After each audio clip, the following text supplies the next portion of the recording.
to you live from Tennessee, from the east to the west. We are talking Cowboys everything. And you just entered the Cowboy Zone. Welcome back to another episode of the Cowboy Zone. Thank you guys for watching. I'm your host, Marcus Jones, coming to you live from Memphis, Tennessee. And this is Lambo coming out of Johnson City, Tennessee with Cowboys, y'all. All right, guys. Thank you all for joining us tonight. I see we got Rika joining us, coming straight out of D.C. uncensored. So thank you for tuning in. I appreciate you coming in and showing us a little bit of love. I know you watch a ton of Cowboys podcasts. So looking forward to seeing kind of what you say, giving us your feedback. As always, Mendoza, definitely appreciate you tuning in. Appreciate your support. All right, guys. So we're dead smack in the middle of the dead zone between OTAs and training camp. We're 3 weeks in. We got 3 weeks left. So Lambo and I tried to come up with some stuff to keep things more engaged, kind of talking about what we can expect going into training camp in the season. And we've been pushing this one back for 2 weeks. So tonight we're going to finally let you guys know our top 5 position battles going into training camp. Looking at the list, Lambo and I have some of the same groups, but they're in a completely different order. And I'm pretty sure that our reasons for choosing them are different as well. And Rika, definitely, if you guys don't follow Moving the Chains, make sure you go follow her. She writes some great blogs, very entertaining, very informative as well. So make sure you find her on social media. Rika, if you get a chance, please put your information in the comments so that I can put it on the screen and everybody can see it. Shane Odom, thank you for joining as well. I see we got people coming in pretty quickly. So before we get started, make sure you share it to your personal page, share it to your favorite page. Let everybody know what we're talking about tonight. Lambo, how you doing? Pretty good. What's up, Jeff? Baby's screaming, so I'll try to mute for y'all until she finally falls asleep. But it'll be hard to do. You're doing your top 5 first. I know, man. And a little tired. Made the trip home for my uncle's funeral, as we talked about. And man, I probably haven't slept since about Monday night. I think 2 hours since Monday night. So I'm running on coffee and whatever that bottle is. Coffee, a little bit of Jose Cuervo, a little bit of everything, a little bit of water. What's up, Philip? You see what he said? Smack that baby with some cheese. Yeah. Oh, he's seen the video. My when my 5-year-old was crying the other day, throwing a temper tantrum. So I pulled my phone out and I took a big slice of cheese and I was like, "What?" it stuck to his face, and instantly he's just like, "Where'd you post it at? I didn't see it." I posted on my page, my Facebook page, my personal. Yeah, as soon as it smacked his face, he just straight face like, "What? This dude just smacked me with some cheese." But it works for some reason. Kids just get shocked that you slapped them with some cheese and they just stop crying. Thanks, Shane. I appreciate it. Yeah, we got to go. We had a big old military funeral. It was beautiful. A lot of speakers. They brought the whole command out for him. Oh, wow. There was hundreds of people. They even busted in some people. And he worked with SEALs for like over 20 years. And then he was with Secret Service after he got out of the military too. So like even my own family, we don't even know the exact job my uncle did for many years. Mm-hmm. And now I'll never know. But yeah, it was emotional, man. But it was awesome. They sent him off right. That's for sure. That's good. They sent him off good. Yeah, I definitely know about loss in the family. That's always kind of hard to deal with, especially if it's someone close to you. So I definitely appreciate you toughing it out, joining us on the Cowboy Zone tonight so that we can talk a little bit of training camp position battles. So guys, before we get started, like I said before, make sure you like this. Your engagement helps us to grow the nation. So make sure you like it. Also, make sure you share. And as always, keep bringing those great comments. Let us know some of your position battles to watch as we enter training camp. Yuri Miza looks like a new name. So thank you for tuning in. Appreciate it. If we know you by another name, please let us know in the comments. Because I know that's. Have you seen that name before, Lambo? That's a new one, I believe. That's Okay. a new one.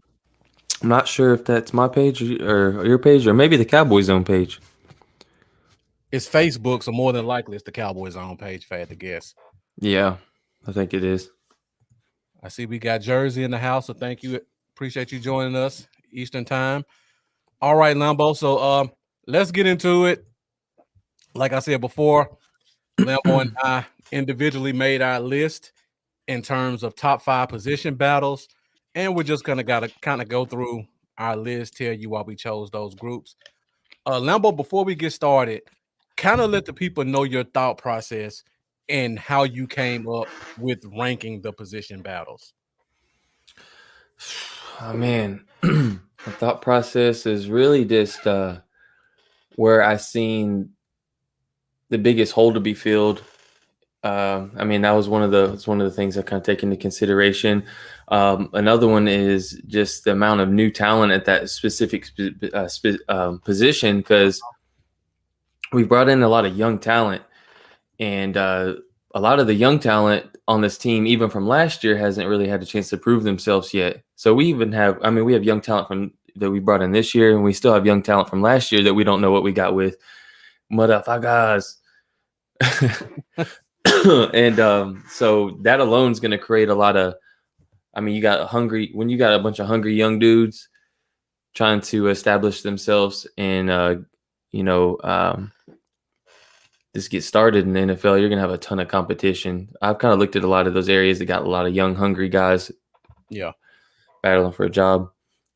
All right. Well, before we get started, I want to give a shout out to Charlie, one half of Dallas Cowboys Uncensored. They just had a great interview with Marcus Mosier with a bunch of different blogs and podcasts. So if you guys get a chance after this one, make sure you go to that page and check out that interview, because Marcus gave a lot of great insight. He's pretty much been parroting and confirming everything that Charlie's been saying for the past 5 years or so. So he was definitely ecstatic during the whole interview. But if you guys agree or disagree with the stuff you heard Charlie say, check it out so you can hear from another source that you may find more reliable. All right, Lambo, so let's get into it. We will start off with your number 5 position battle to watch during the during training camp.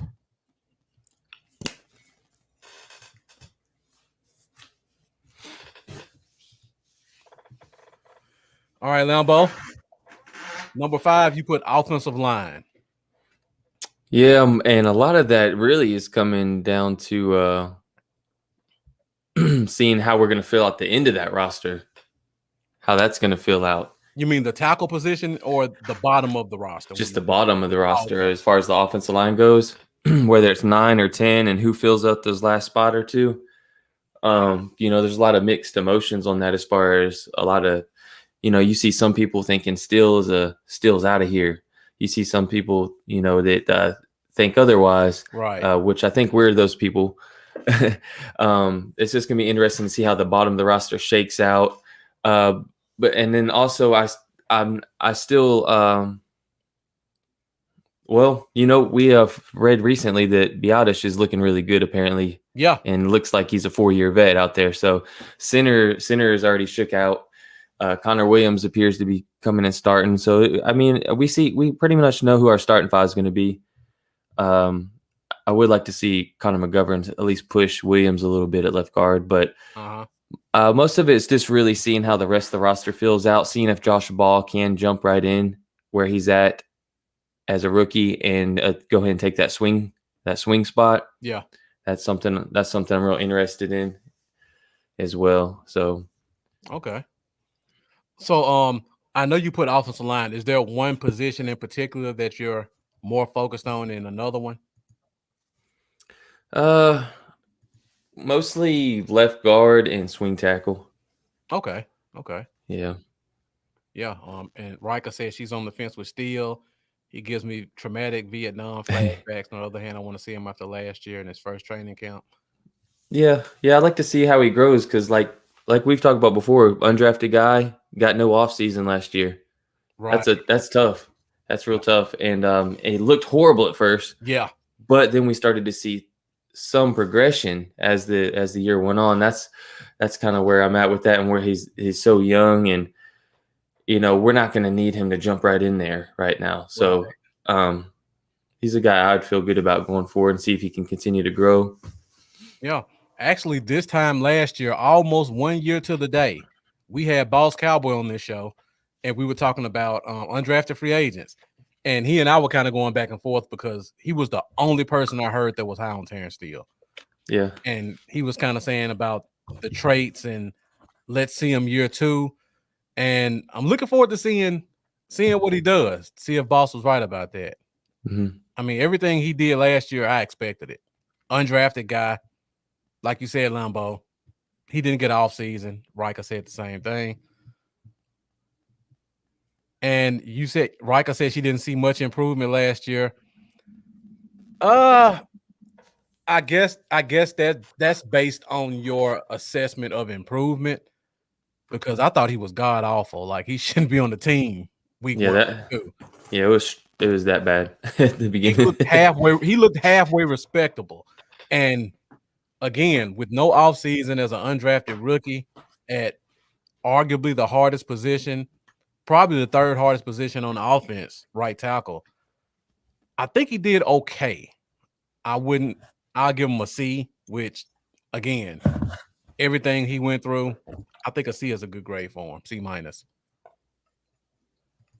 And Charlie says his weakness coming in was his weakness. A year of sprint training will help him. I said this last year. His biggest weakness is his feet.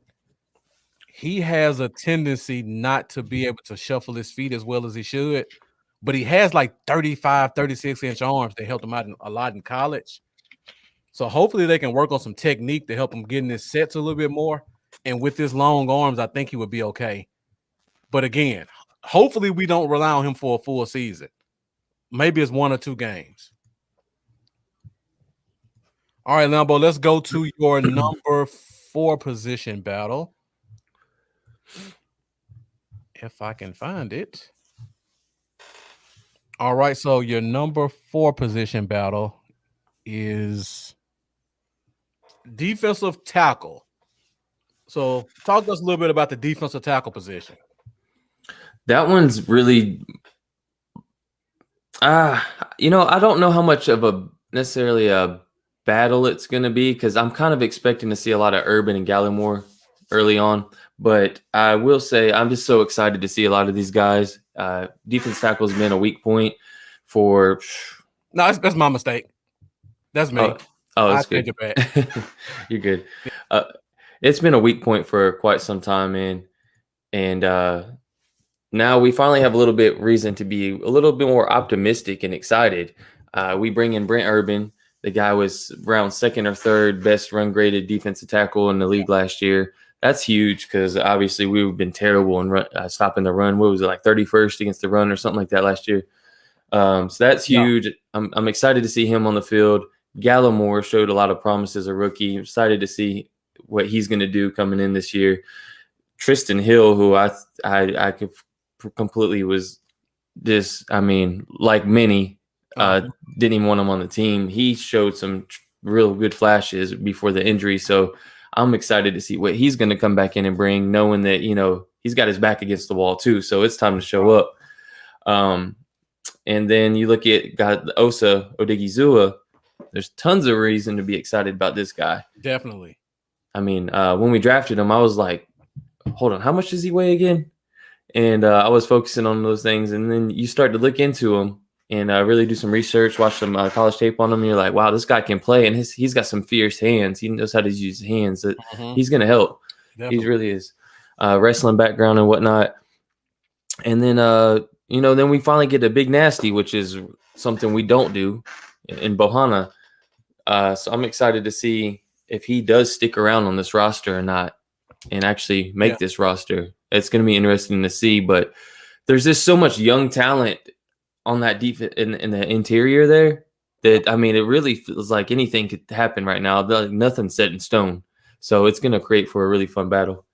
Oh, I agree, and you definitely hit the nail on the head with all those. Now, with the offensive line position, you talked about it's going to be some competition at the bottom. Who do you think are like the bottom two defensive tackles who are kind of competing, 2 or 3 that are competing kind of for that last spot? I'm gonna say I'm kind of thinking that there's gonna be a little bit of a battle between Steele and Tyler. I can't ever pronounce his last name right. Niseki. Nsekhe. I mean, Niseki. yeah. Well, what about on the defensive line position? Who do you think are kind of the 2 guys at the bottom kind of competing? Oh, my bad. I don't know why I thought you said offensive line. No, I did say offensive line. Oh, you did? Okay. Backtracking. All right. On defensive line, Hill. It's gonna be Hill and Bohanna. Okay. They're gonna be the guys to really need to solidify and keep their spot, because we still don't know if they're gonna go 5. They could go 4. And if they don't go 5 and they go 4, it's gonna be between Hill and Bohanna, in my opinion. I agree. And Riker makes a great point. The top 3 are pretty much locks. Agree with that completely. She says Hill has to fight Watkins for a spot, and if Hill's working hard, he's in. If not, Carlos. So Riker, and let us know in the comments, because you just completely overlooked Quinn Bohanna. So do you think he's a lock, or do you think he's competing with those guys as well? Interested in your take on that one, Riker. And Mendoza, agreeing with you 100%, Lambo. And Ed and Eddie Silver and Blue, I just saw you on DCU.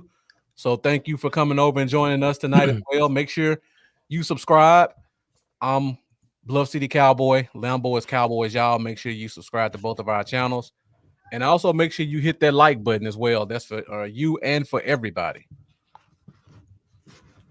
So Riker, let me know what you think about Bohanna, okay? And she says he's the only true one technique. He doesn't have to compete. I disagree with you on that one, and I'll get to that once I get to my top 5.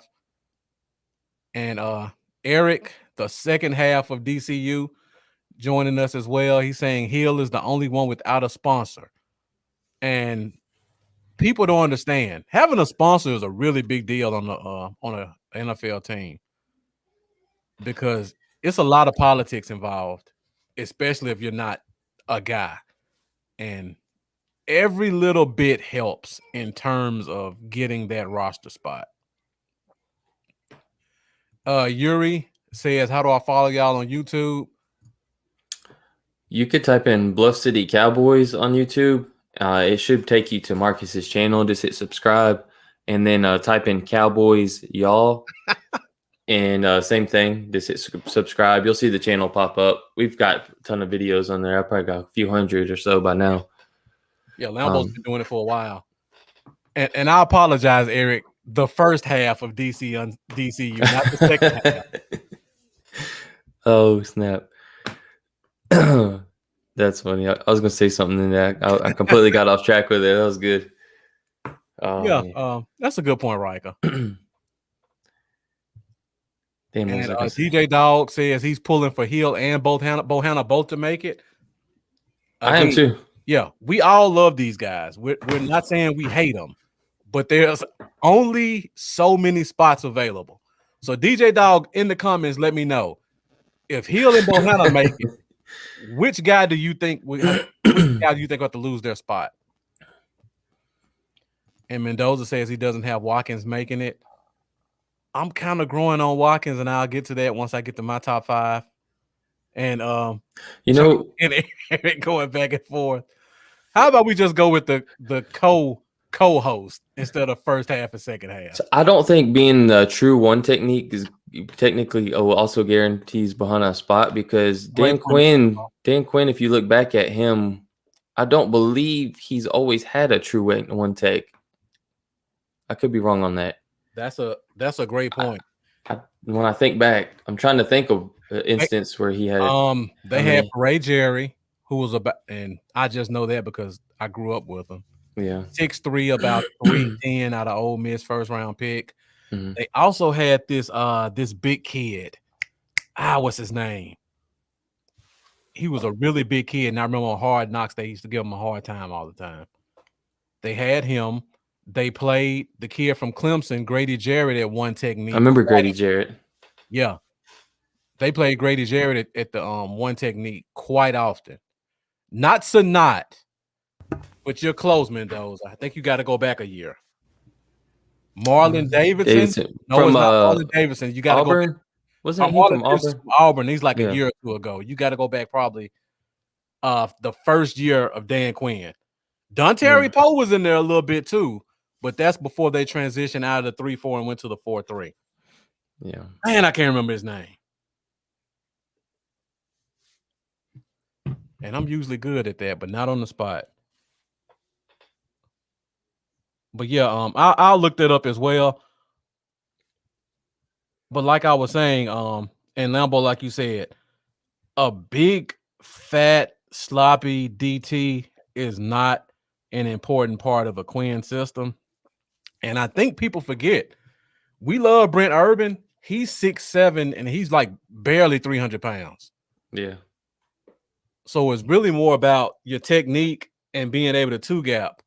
And being big and fat doesn't guarantee you can two gap. It just guarantees you can take up a spot. I cannot think of the guy's name. That's it. Thank you, DJ Dog. Rashid Hageman. That's the name I was trying to think of. Did he play for Minnesota? Oh, yeah, it says right there, Minnesota. Yeah, exactly. Okay. This is why I love. That's why I love this fan base. I forget something, and you guys immediately bring it back up. Rashid Hageman. That was the other defensive tackle they had. Hey, I'm all about the fatty, so I have no problem with them keeping one around. As long as he is better than Dontari Poe was for us. If he comes out there looking like Poe, get him out of here quick. Did you mean I wanted Hageman or Bohanna, Jeff? I mean, I'll always take a Memphis guy.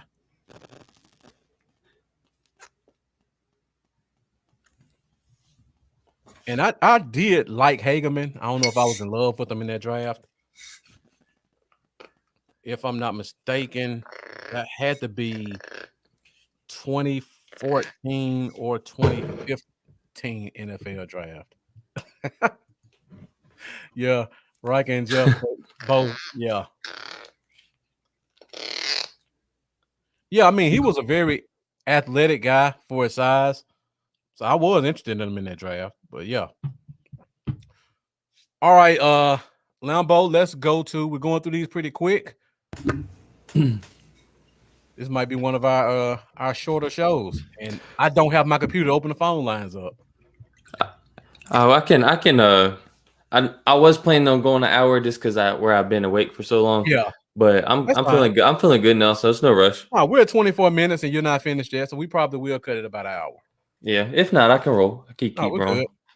All right, so now we will go to your number 3 position group, and you can tell us a little bit about the competition at the cornerback position. That's gonna be a fun one.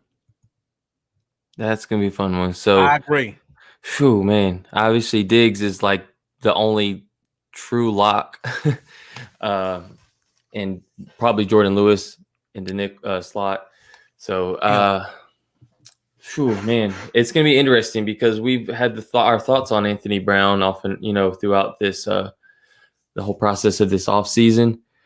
Is Anthony Brown going to be a part of this team? I know that sounds crazy right now, but in a little bit, I'll just let Marcus make that point of why that could be. Make you the bad guy.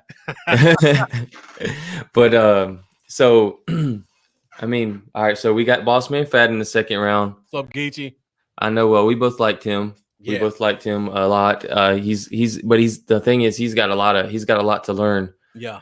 He's got a lot to learn. I don't know if I honestly, if I had to guess right now, I don't think he would come in and be a starter week 1. I don't think he's going to be a starter week 1.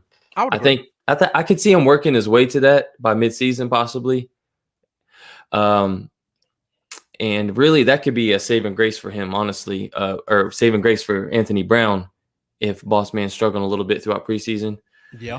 or even Nashawn Wright. But Nashawn Wright's looked great as far as, all the reports we're getting, which is crazy because I wouldn't have guessed in a million years that was going to be the case. I was extremely upset about the pick, and I'm hoping that I get to eat some big crow. So, this right there with Diggs, Jordan Lewis, and Anthony Brown, and Bossman Fat, and Nashawn Wright, we're already 5 deep. Mm-hmm. And most people think we're only keeping 5. And that's a ton of competition, and we ain't even a hit on Maurice Kennedy, who opted out last year, and a lot of people were excited about him. We haven't even hit on Reggie Robinson, the most athletic corner in the draft last year that everyone was extremely excited about, thought we got a steal on, and we still don't know what we have in him, and I'm not ready to write him off yet. You didn't even mention C.J. Goodwin, who's arguably the best special teamer in the league. Right, so you got C.J. Goodwin, and then that's probably where I stop as far as the guys that I think are actually going to be on the roster or can make this roster. You could probably mention Rashard Robinson. Yeah, you could. Only because he played a ton last year, but he has that 2-game suspension. So that actually might work in his favor, because when it gets down to 53-man cuts, they don't have to cut him because he's suspended. Yeah. Now, to be completely honest, like the cornerbacks might be number one on a lot of people's eyes. We'll see when we get to my list. I'll say the way I looked at it is, what position battle I guess was I most excited about seeing. But if I said the position battle is probably going to be the funnest overall for the fan base to watch, it probably would be cornerback, just because there's so many moving pieces. And when you have a second rounder and a third rounder picked back to back at the same position, it's like the Awuzie Lewis thing all over again, I was gonna make that point. Thank you. And so it's that same situation all over again, which that alone creates a fun time. So all right, let's get in these comments for a minute, Lambo, because cornerback open up a lot of questions and comments that people want to talk about. So let's go ahead and hit these first, and I'll let you touch those one first. We'll start off with Jeff. Jeff asked the question, do any chance we go after a veteran for the cornerback position? I see you chasing your liquor right now, but shaking your head no. I definitely agree. I think it's a full house right now. Like, people want to talk about Richard Sherman. Yeah. A couple J.C. Jackson might be available for a trade. Stephon Gilmore. We got a full house as is, guys. I think we're gonna roll with what we got. There's gonna be a little bit of penny pinching going on for a little bit, I feel like. Especially at that position. And when you have that much talent at one position, I'm not saying like we have a ton of elite talent battling. I mean, you still don't know. That's the thing. That's the fun thing about all these young players. When you have so many young guys like that, there's bound to be one of them that has a great chance of stepping up and being something. You're right. I mean, you got to see what you got. You really got to see what you got. Roll with what you got. Trust the process. Trust your scouts. Trust Will McClay. And roll with the young guys, man. You can't be chasing past. Makes a great point. We got a bunch of young guys, but what better gauntlet to go through in training camp than Coop, Lamb, and Gallup? If you can go through these 3 guys and not get killed, you won't see a better trio the rest of the year. Maybe Tampa Bay week 1. Other than that, you're seeing the best that you can see in practice every day. That's another reason I'm not going to hate too bad on anything I hear going on right now, because of how elite our wide receiver core is. I'm gonna wait until I see them playing other guys in preseason. Exactly. and then I'll kind of develop more of an opinion on these guys from there. So yeah, and Rika says she has thoughts, but she wants to listen to what we say before she starts typing. So I'm definitely interested in what you have to say, Rika, and I'll be watching in the comments. Richard Woodard, thank you for joining us as always. Appreciate your support. And and Eric says if he ain't here by camp, we don't want him. Giving up on the young guys early. Eric with DCU. And Jeff says Lamb gonna kill Wright. Lamb's gonna kill everybody in that slot. Like, year 2 for a receiver, that's almost like a extreme jump. And then you get Dak back too. It's gonna be ugly for whoever's at the slot. So while we're at that point, when training camp starts, guys, if you hear about whoever's in the slot is getting killed, don't jump off the bandwagon because that is Gonna happen. Yeah. Lamb was arguably the best slot wide receiver in the NFL last year, and he was a rookie. Right. A rookie with no offseason. Exactly. With no Dak. This dude is gonna kill it this year. So yeah. So guys, just temper expectations from the slot corner, no matter who it is. I know we probably all think it'll be right. If it's right, Brown, whoever, they're gonna get 8 up in practice in training camp. So just expect that. You know, I think Wright is actually going to end up being great because of the fact of how I reacted against him. It's just the way it's going to work. So, but I'm all for that. Hey, you don't want to be right about that. I want to be wrong about Wright. I want to see the dude be great. And Geechee says he thinks Brown starts out the gate and they rotate Joseph and Wright in. I kind of disagree with that to an extent, and I'll get to that in a few minutes. And Geechee also says he looks for rookies to play more after week 8. I'll hit on that a little bit now. I can't remember a situation where our rookies have sat till week 8 at the corner position.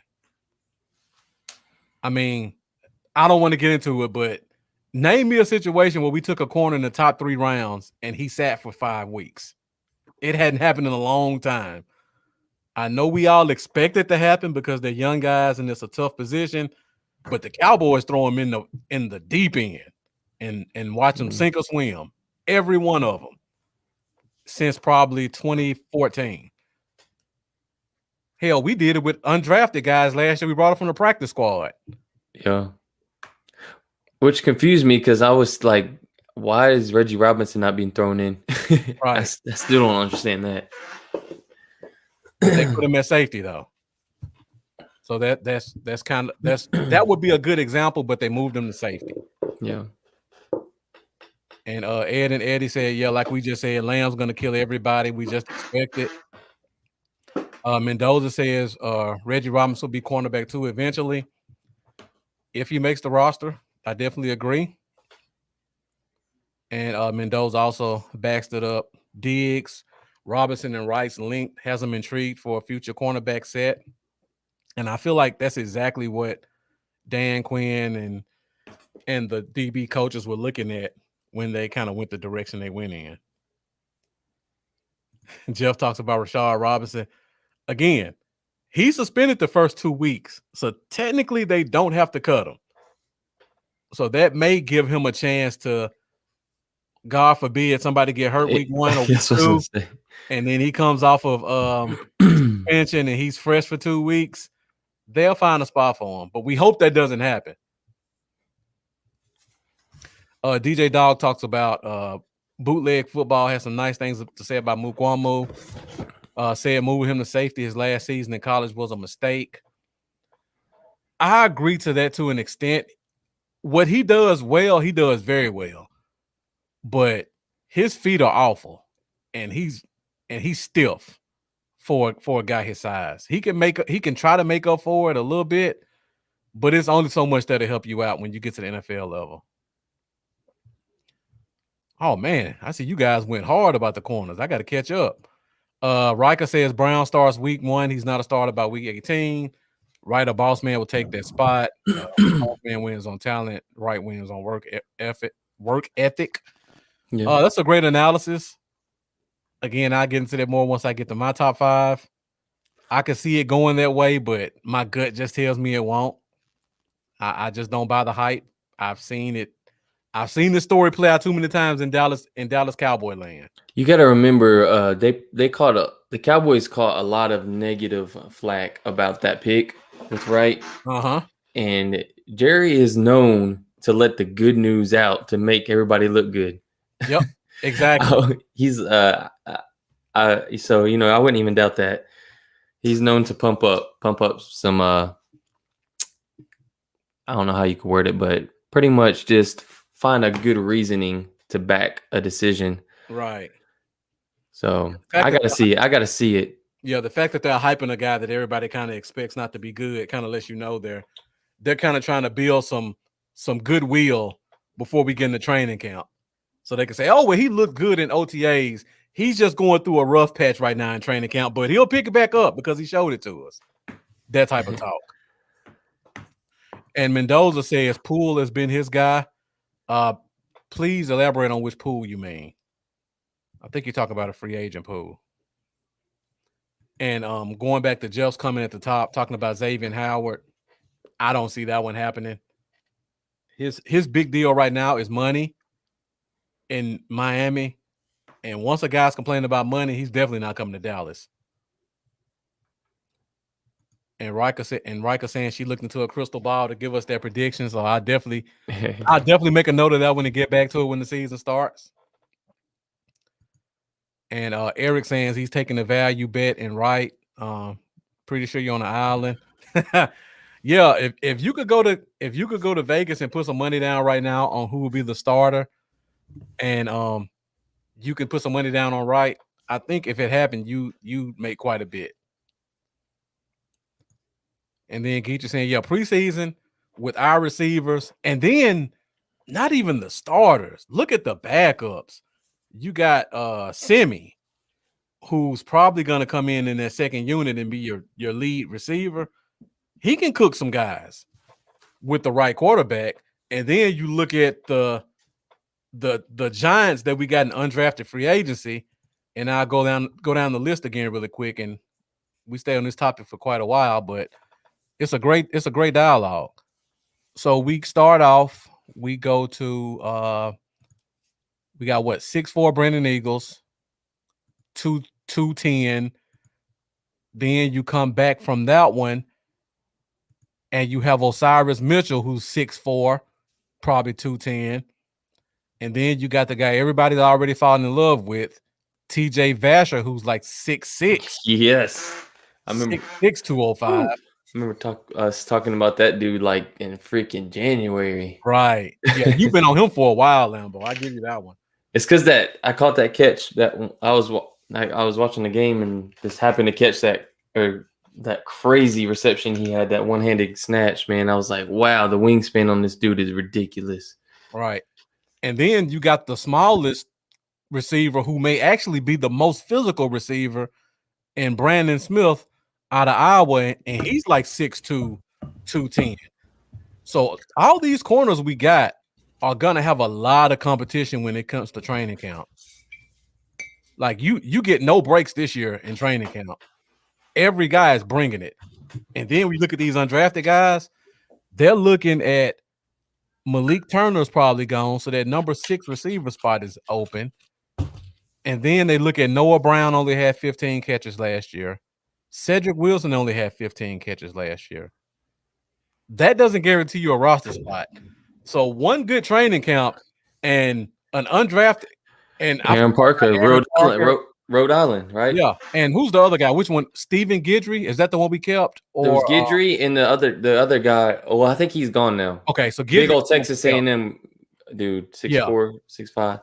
I think he's out. Yeah, so we got Guidry and Parker competing as well. So it's not impossible to think that a guy who's an undrafted free agent couldn't springboard up to being our number 4 receiver with a good training camp. So these guys are hungry, and all of our corners are going to have their work cut out for them in practice every week. And Jeff says, if Wright is at slot, I'm not watching football this season. He's not. No, that would not be good. It wouldn't be good, but the way the cover 3 is schemed, he could almost. I'm gonna stop trying to make up for him. No, it wouldn't be good. What was his 3 cone?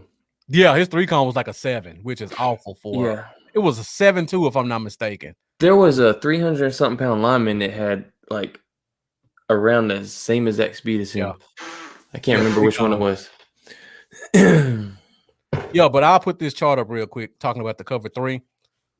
So when you look at the cover 3, and for the most part, I wish I could put my pointer up here, but if you look at the top where you see the box where it says press match vertical, the guy next to him is normally like your nickel back, and their responsibilities are usually curl flat, just in a simplistic way. So if they just have him doing simple curl flat techniques, he could be okay. But if they start playing more man, where you have to cover a zone and not just like 5-yard spot, he could get in some trouble. But yeah, great comment, Jeff. I definitely agree with that one. I like that. I like that. All right. See, So y'all can always expect Bluff to bring some education, man. That's the funnest part about the show. Football. He educates me just about every show. I'm not gonna lie. That's what I love about football. I love the stuff like that. Yeah. All right, now where am I at? DJ Dog saying Jerry Jones manipulating the narrative. No way. Right. Exactly. Yeah. Jack Meeker, I thank you for joining us as always. Thank you for your support. Saying definitely, I agree. It's always trial by fire at the corner position. These guys don't get any leniency when it comes to getting put in the games. And Rika says she's not going to gush over Rice's talent until she sees him pick off number 4. Yeah. I don't think anybody sold on his skill set yet. And we talk about all the things that they have against them in terms of these young corners. They have one thing going for them. Our backup quarterbacks are not very good. So they're not going to see a lot of pinpoint accurate passes when it comes to playing with the second and third teams. Every time I see them say someone had a pick and then I find out it was Danichi, I mean, it don't even count to me anymore at that point. Like, honestly, it just don't count to me. I'm like, so like, I understand where she's coming from there for sure. Like, you start picking off number 4, now I'm going to start taking it a little bit more serious. So another disclaimer. We talked about the disclaimer about don't get too down on whoever's covering Lamb in the nickel. Don't get too high on whoever's the second or third team cornerback if he gets an interception every week. Because like Lambo says, it's probably from DiNucci, and I could probably go get an interception against DiNucci right now. So yeah, Geechee says this will be his most anticipated preseason, and I don't think they've determined it yet. So we might all get to watch it on Hard Knocks. Everybody else may have that same anticipation you have. And DJ Dog asked the question: who do you guys see as a possible project to switch positions from offense to defense, or vice versa? Is there anybody you see like that, Lambo, on this team right now? Possible project to switch positions from offense to defense. Yeah, I'm trying to think off the top of my head right now. It seemed like, honestly, like this right off, we're so deep with young talent on both sides of the ball. For that reason alone, I don't see the need or want from the coaching staff to want to do that big of a swap. But as far as who would have the talent if they were to do that, And man, DJ Dog took one of mine. If I would have to say one, but I have 2 names. Yeah. Both of them are undrafted guys at positions that are either deep or we don't use, and they could possibly try to make the transition just to get a spot. DJ Dog takes one, Brandon Smith, extremely physical player, plays above the rim, super athletic, but his hands aren't consistent, and he didn't get a lot of catches in Iowa. But he was physical. He would block a defensive end if he had to, and sometimes he wanted to on crackbacks. If maybe we should switch him from football to basketball. How about that one? This don't necessarily count, but it's always been something that's in my mind, and it's actually related to the topic. So I'm gonna throw it out there. Like, if y'all remember when we had JJ Wilcox when we drafted from, I think it was Georgia Southern, I believe. Yep, that's it.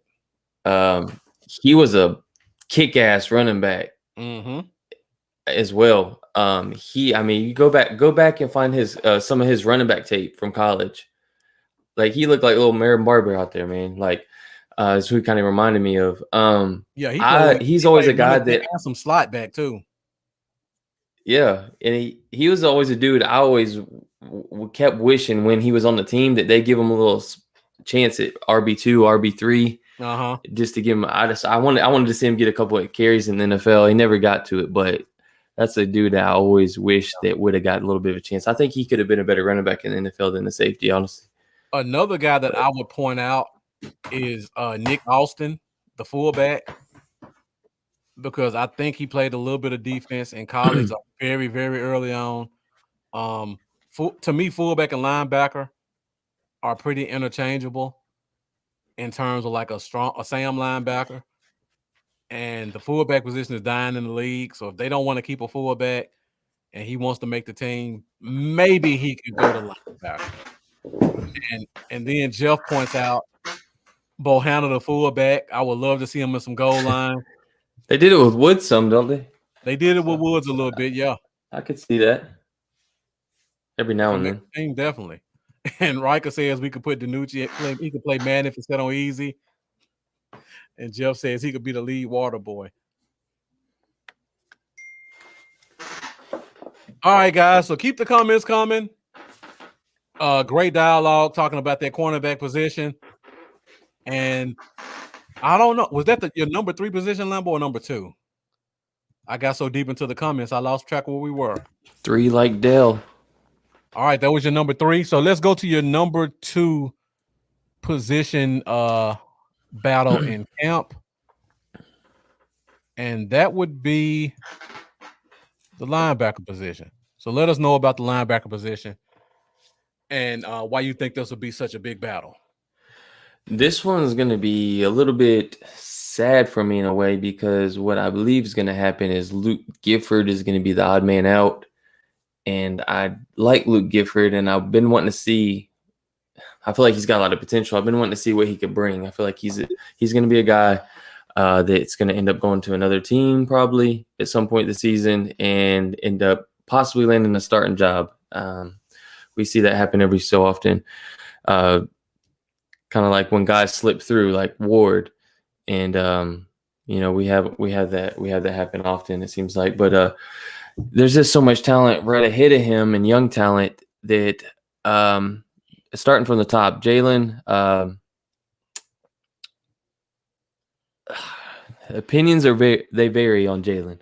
So I mean, we've seen him have a good year. We've seen him have a below average year.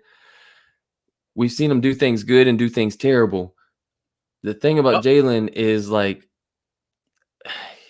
if we put him in the position that to succeed, the guy can dominate. If they don't put him in a position to succeed, he's going to look bad out there. So it's going to be interesting to see what happens. Maybe they're thinking about, can we save some money here in the next year with Jalen? LVE's injury prone, but we've seen him play great as well. Those guys are still young. We're going to see a lot out of them still. They're going to have a lot of fire in them. We just drafted 2 young, great linebackers. So these guys are feeling some type of way about it. Like, there's nobody that can't tell me that they ain't going to come in here like with the extra edge that we haven't seen from them after you just drafted Parsons and Cox. They're probably feeling a little bit of a certain way about that deep down. Right. So it's going to be real fun to see how they come out and how if that steps their play up or if it makes them fall. So, I mean, obviously Parsons, extremely excited about that. I mean, me and you were at one point were pretty much the only people I remember on the entire internet. Yeah. I feel like saying that they wanted the Cowboys to take Parsons. Yeah. Like, we can go back to October. You can go way back. You can go back to October, and we were pro Parsons. We had a whole show talking about Parsons, and we actually had him as our pick back then. And everybody's like, "Nah, y'all crazy."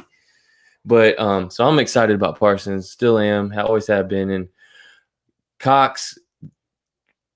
I mean, we could a guy that can cover like him at the linebacker position is sweet, bro. I mean, work on the run, work on the tackling, clean up the tackling.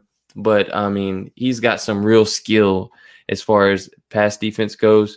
which is another reason the next guy in line, Francis Bernard, we were excited about him, but we haven't really got to see that. So it's only been 1 year and he didn't have an off season. I'm not ready to say let's kick Francis Bernard out of here. I'd be more so ready to kick the injury prone guy out, which is the talented but never available Gifford. Yep. But it's going to be a fun battle, and I haven't even brought up Neil yet. Exactly. So that's how deep we are at the talent. It's going to be fun to watch. Yeah. And let me go back through the comments real quick because we had some great comments that were brought up while you were talking. So first off, we'll go back to the top, and where we start at? Like Jeff talking about tired of waiting on Gifford. Definitely, we all saw the potential in preseason. He could be kind of a Donovan Wilson type guy if he had enough time to get a shot, but I think the clock just ran out because of what we drafted. And DCU and Riker both made great comments about why this is even more interesting battle. The difference between the front office and the coaching staff, and then Riker backs him up by saying it's not just rookie guys on rookie contracts battling. Steven and the cap may come into play. And not only the cap, the front office loves Jalen.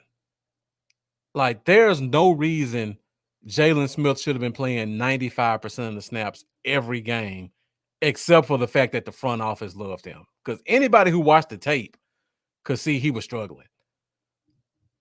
I don't think he should play more than 40% of the snaps, but history has suggested it's hard for me to see him go from 90% to 30%. Somebody's going to be missing some snaps because of that. And I feel like that, like you guys said, that battle between the front office and the coaching staff is going to really come into play in terms of Jalen. Yeah. And Mendoza asked the question, how many do we have? He has 7, and Gifford's out for him. How many do you think we keep, Lambo? Yeah, I'm trying to remember where I was at. I had Jalen, LVE. I had Parsons, Cox, Bernard, and Neil. I had 6. Okay. Yeah, we had the same list. I don't have yours up. But yeah, those are the 6 that Lambo and I both had. LVE, Smith, Parsons, Cox, Neil, and Bernard. And all right. I was going to, being that I had it right next to me, yeah, we raised the money for my son's new matte black helmet for the Junior Pioneers.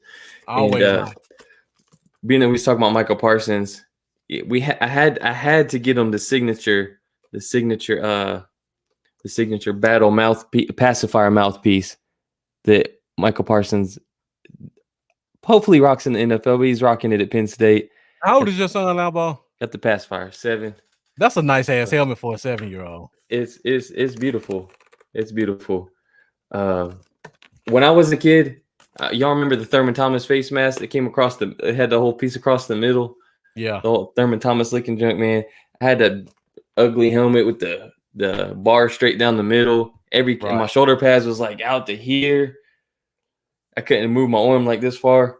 Now the kids got my 5-year-old's got the same helmet right next to his.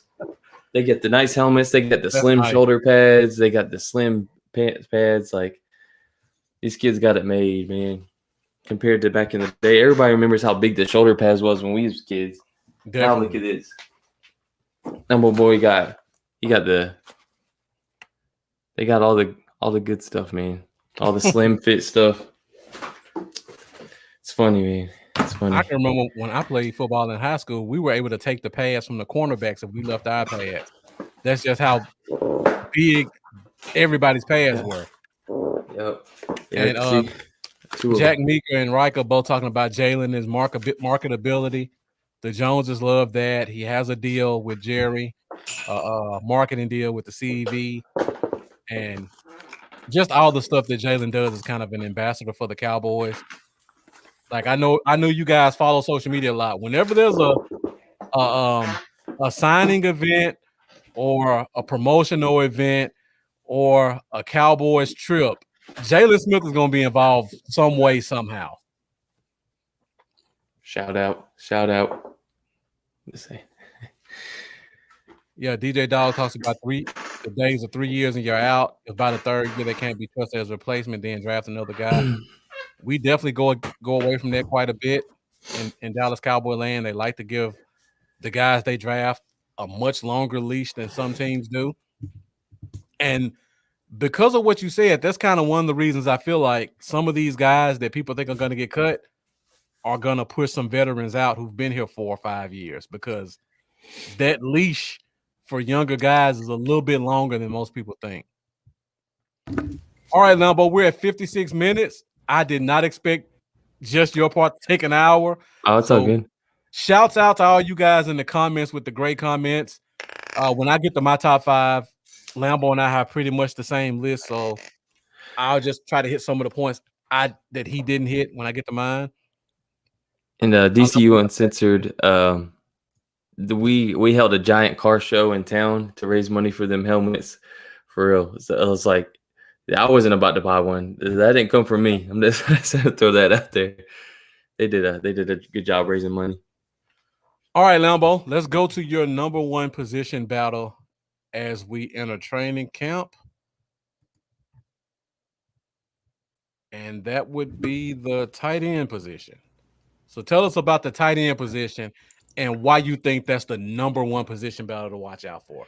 That one is just it might not be the consensus number 1 for everybody as a whole in Cowboys Nation. That's just one that I'm kind of looking forward to and real excited about. And the reason is it's probably the only position on the roster where no one is completely 100% sure about who's going to fill out that entire position at 1, 2, and 3. I don't think that we could say for certain. I mean, Blake Jarwin obviously had complete control of that starting job when he went out with that injury. Yeah. We seen the potential, the 100-yard game, the 3 touchdowns, all that stuff that we got so excited about. We thought he was ready to blow up, be the top 5 guy. Dalton Schultz comes in, and I'm like, the world is ending this guy. I had the same thoughts on Schultz as I had on Tristan Hill. I was like, this guy is still here. And ironically enough, Stash Man drafted him in our fantasy league, and we all busted his balls about it. Yep. And then he turned out to be like a top 5 tight end in fantasy or something like that. But Schultz, I mean, the dude really showed that he could possibly be a starting tight end. I mean, I'm not ready to say Blake Jarwin is just going to come out and be the starting tight end. Schultz played extremely well. I believe he was in the top couple guys in yards after catch among the tight end position as well. He was really good, man. He had a very solid season. He played like a top 5, top 7 tight end, you know, and the guy still got a ton of room to grow. I mean, we got to think this is the first time he's actually had the chance to lead that tight end spot. So, and then when it comes down between those guys, Jarwin and Schultz is going to be a fun battle to watch. And then however that fills out, we're still not done there. There's going to be a battle between Sprinkle and McKeon is what I think is going to be at that 3rd position.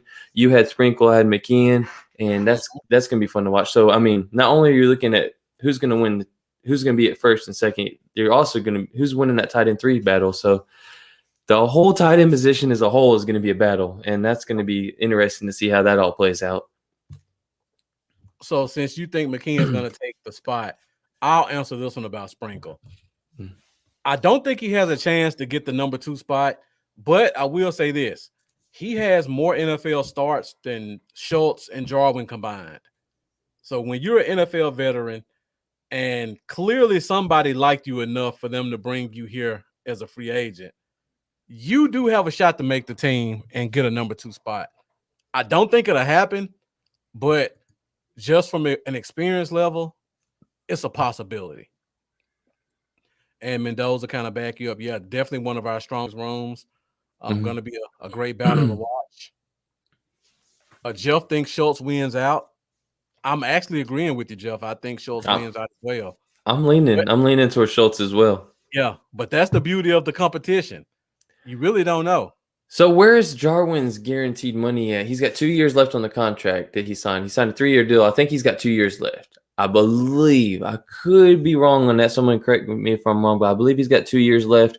I just don't know what the guaranteed He has money. 3 years left because I think he just signed his deal last year. If I'm not mistaken. Oh, right. So it's an extension onto what he. Yeah. So Yep, exactly. all right, so he's got 3 years left. So I mean, if Schultz continues to play at a high level and McKeon or Sprinkle really show something, could we be looking at another way to possibly save some on the cap?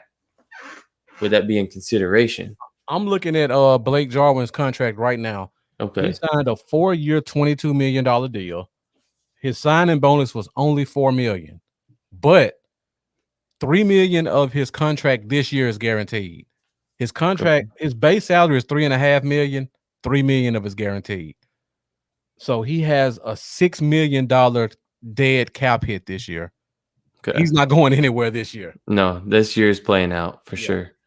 Next year, he has no guarantees. So if they keep him, his cap hit will be almost $7 million. If they cut him, they'll save almost $5 million.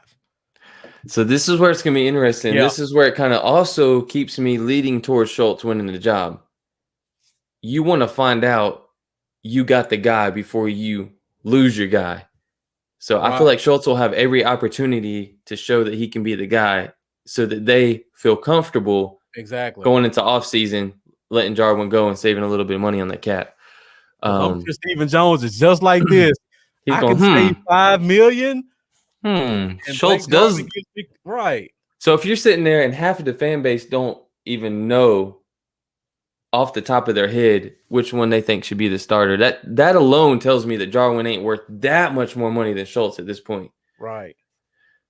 But Schultz still got to be paid, I believe. So I believe you're right. Let's look up his contract real quick. So that's where it gets interesting. So Cowboys sitting there talking with Schultz, hitting him up privately on the phone. Yo, so Jarwin took blah blah blah. Are you willing to take this? There's a car dealership, Steven, on the phone, and that could be what decides it, really. Yeah, Schultz is in the last year of his rookie deal. So another thing to look for, it probably won't happen in training camp, but at some point during the year, Dalton Schultz may get an extension. That was what I was going to say next. Extend him now, because if he does win the tight end one spot, he's probably going to have a big year. Right. So if he gets that extension, and then you look at, they gave Blake Jarwin a $4 million signing bonus. Let's assume they do the same thing for Schultz. So you're telling me we can save $5 million by cutting Jarwin, and we can give Schultz a $4 million signing bonus. We're still saving $1 million. We're still saving $1 million. And again, that signing bonus could be allocated over 4 years. So really you're saving like $4 million. Don't be surprised if we see Schultz get extended and Jarwin's gone next year. Yep. And you heard it here. Right. Right here on the Cowboys Zone. Jack Meeker, definitely, his blocking has to improve. Or Schultz will take over. And Riker talks about Jeremy Sprinkle. If he's reaching to that BSU playbook, yeah. And don't forget, because I talk about this all the time, the importance of special teams. Jeremy Sprinkle has played at least 50% of special teams since college. That's why he's here. That's why he got his foot in the door. But on top of that, he has 30 starts at only 26. So there's a place for him on this team. So just something to be aware of. We could easily be going into next year with Schultz, Sprinkle, and McKeon. And to be honest, I wouldn't be upset about that. What about you, Lambo? No, special teams is key. And you think about the caliber of special teams coach we have, it's something that they're going to listen to him. Yeah.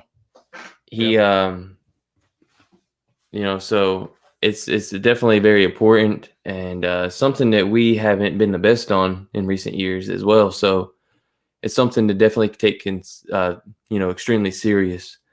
So I'm with you. I'm with you there, and I could see that being a reason a guy like him, could edge a guy like McKeon out. And then you look at the undrafted free agency.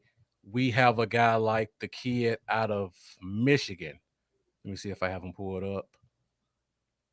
The big Nick Eubanks, the big tight end out of Michigan that runs like a 4.5. He's 6'5", super athletic, didn't get a lot of reps. This could be the type of kid they keep on the practice squad. And Charlie, fucking crazy. He's your Blake Jarvin replacement, because remember, Blake Jarvin was a converted wide receiver who didn't get a lot of reps in college, and they brought him in the practice squad for 1 year, and then the next year they brought him on the 53. That's why I was laughing. Charlie's crazy, man. But I appreciate it. You're gonna give me a big hit, Charlie. All right, guys. So let me go ahead and go through my top 5 really quick. And what I tried to do was, with my top 5, I went with kind of the unpredictability at the bottom of the roster, because, again, in my opinion, the biggest battles are always who's going to get those last 2 or 3 spots. So basically, I kind of focused at the bottom of the roster and how volatile it was in terms of who's going to get those spots. Now, this one, I kind of went off the rails a little bit, because this is, in my opinion, the most important position in football. So it's always an important position. And I put number 5 as quarterback. Now, I know, and Shane, I'm not willing to go up on Jarvin long-term either, but you got to look at our GM, and he's all about the dollar. Right now, I'm thinking about Dak got the payday. Mm-hmm. So there's going to be some penny pinching going on where they feel it can be done without losing too much talent at the position. People want to keep Michael Gallup. You got to go thin somewhere. That $5 million can go towards his contract.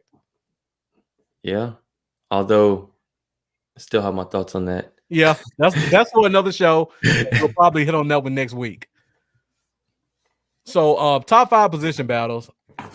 Again, I only put it here because it's the most important position in football.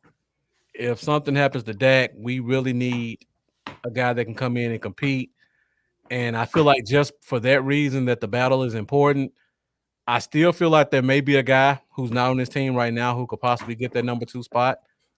And I feel like that makes the battle even more interesting in training camp, because as much as people are all on the Garrett Gilbert bandwagon after one good game, which I love them too. Yeah, it's still scary though, man. Like I'm excited about it too. I'm not gonna lie. I'm big on Gilbert, but I'm big on him too. Sometimes there's a fluke game. I mean, you only seen one game. So yeah, exactly. And they always say it takes at least 3 games to get tape on a guy, and we've only seen 1. So what happens once they get 3 games of tape on him? Is he going to revert back to the same guy who wasn't in the NFL last year? Mm-hmm. We just don't know. Real quick, is just in case you know, is Hundley a free agent? I believe he's still a free agent. Yes, that would be a kind of guy I would like to see battling for our number 2 spot. So Brett Hundley. I agree. And I feel like if something happens in camp and these guys don't perform, I think that's the first guy they bring in. I'm still sticking with that. And Jeremiah looks like a new name, so thank you for joining us as well. I see you tuning in from YouTube, so make sure you subscribe to my channel, Bluff City Cowboy. Also, make sure you find Lambo's social media at Cowboys Y'all. Make sure you like, make sure you subscribe to both channels. Support both halves of the Cowboy Zone. And great question. He asked, does the cap increase next year? If I'm not mistaken, I believe the cap for 2022 is already set at like $210 million. It's like 208, 209, something like that. So yeah, the cap is gonna increase, but because of the deal we signed with Dak this year, we've already kind of eaten most of that up just before we even get to that point. And Shane Odom says he's hearing rumors about the Cowboys bringing in Nick Foles. As a backup quarterback, I wouldn't be against that at all. Hell no. He's a Super Bowl winning quarterback. I mean, I can't think of a situation where he was the backup and he didn't have great games. As the starter, he looked awful. Yeah. But as the backup, he comes in and he puts in work 2, 3, 5 games. The question would be, how does the money look?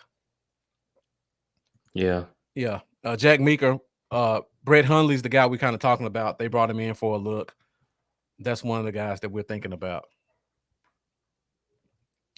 And DJ Dog saying position battle, safety, DT, swing tackle, corner, 6th wide receiver. I don't know if you had a chance to look at my notes or not, because that looks really familiar. But yeah, let me go through my notes real quick. So that's the number 5 position. And we'll move on to number 4. We're at 1 hour and 11 minutes. Everybody who's still with us, thank you for rocking with us. I see the numbers have actually gone up a little bit since we started. So yeah, share if you care, and let's keep this thing going, man. Yeah, share if you care, share if you dare. Exactly. Keep sharing, keep interacting, because you guys really fuel the show every week. Lambo and I were really thinking about. Share. Is that the baby's rattle? Yeah. I didn't know what that was at first. But yeah. If it hits 20, I'll shake it again. But yeah, Lambo and I was planning on going for an hour. We're at 1 hour 12, and Lambo just finished. So you guys been bringing the heat with the comments tonight. That's the way it is. Like, more engagement, more viewers, more shares, right? More content. Like, we'll just keep going. Just keep going. You gotta feed us. We're like Zeke in here. You gotta feed us. You gotta feed us. And thanks so much, Jeremiah. Appreciate it, man. Really do. Really do. Appreciate that. And keep coming back with the comments too. We like to shout out our supporters. All right, so let me go to the number 4 position battle. And for me, that's yours, my fault. Mine is defensive end, not defensive tackle. Yeah, it's gonna be fun. Now, for me, I look at, again, like I said, when I look at the position battles, I look at the bottom of the roster. And when I look at the bottom of this roster, I know we got D-Law. I know we got Golston, who's pretty much guaranteed, and Gregory. That's 3. I don't know if we're keeping 5 or 6, but I don't know who 4, 5, or 6 are. I know Mendoza counts Basham as a linebacker. I think he's more of an end. We still got Dorrance Armstrong. We still got the undrafted free agent we got last year, and his name just slipped my mind. Rondell Carter. We still got Bradley Anahu. Everybody's in love with. None of these guys are secured a spot. And I feel like I could just as easily see Dorrance Armstrong be our number 4 defensive end. I could just as easily see him get cut. Same thing for Nah. Same thing for, honestly, Basham as well, and for Rondell Carter. I have no clue what's going to happen from 4 to 7. And that's why I think makes this competition interesting. But the reason I have it low is because in my mind, I just personally feel like Dorrance Armstrong's spot is secure because of special teams. I feel like Basham's spot is secure. And I really feel like the bottom of that list is pretty much set. But the chance of the competition is what makes this an interesting position battle. And I see we got a couple guys vying for Cowboys own gear. Lambo's working hard with the presses over there. So if you want something, go see him. Him and his wife are always cooking up interesting designs. So Lambo we always share social media, so you guys can link up with him. Yeah, we can make it work. I can't do nothing too crazy right now, but the Cowboys Zone logo that you see on the bottom right side of the screen right now, I could definitely get that Cowboy Zone logo on a white tee, any size. If anybody is interested, so just hit up the Cowboys Y'all page, send a DM, and we can make it work. Jeremiah, another great question. I don't know if you caught last week's show. I did a full hour and a half on nothing but special teams. So if you're interested in special teams, make sure you go back and go to my page and check out the show I did, because I did a full breakdown of all the special teams units, the most important positions of each unit, and what guy played those positions last year. And then I also talked about some of the guys that we're vying for at the bottom of the roster and how much they played in special teams. And an interesting note that I saw about Bradley Anai, he did not play a snap of special teams after week 6. That's interesting, and that's scary if you're a Bradley Anai fan. Because let me see if I got my chart here. I talked about this last week. I don't think I have it. Crap. But last week I talked about there are 4. I do have it. There are 4 types of players that make up an NFL roster. Number 1, you got your starters. Number 2, you got your backups. Number 3, you got your high draft picks that a team wants to get a year or 2 to look at. And then you got guys that play a lot of special teams. So in my opinion, if you don't fit these 4 categories, you're not on the 53-man roster. So again, Bradley and I did not play special teams. He didn't play at all after week 6. The only way he makes this team, in my opinion, is if he can get a backup spot. So to me, he's either defensive end number 4 or he's off the team. Because Basham plays special teams. Rondell Carter plays special teams. Dorrance Armstrong plays a lot of special teams. So he either has to pick his special teams game up in one offseason, or he has to secure that number 4 defensive end spot. And Jeff asked a question about Everson Griffin. I don't think I had Everson Griffin up there. If I did, it was a mistake.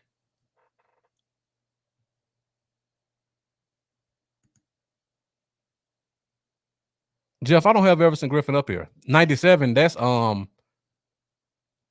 Rondell Carter. Rondell Carter is 97. I was about to say that ain't Everson Griffin. Yeah. Rondell Carter is 97. He took the spot after Griffin got traded because, again, Rondell Carter wasn't on the team at the beginning of the year.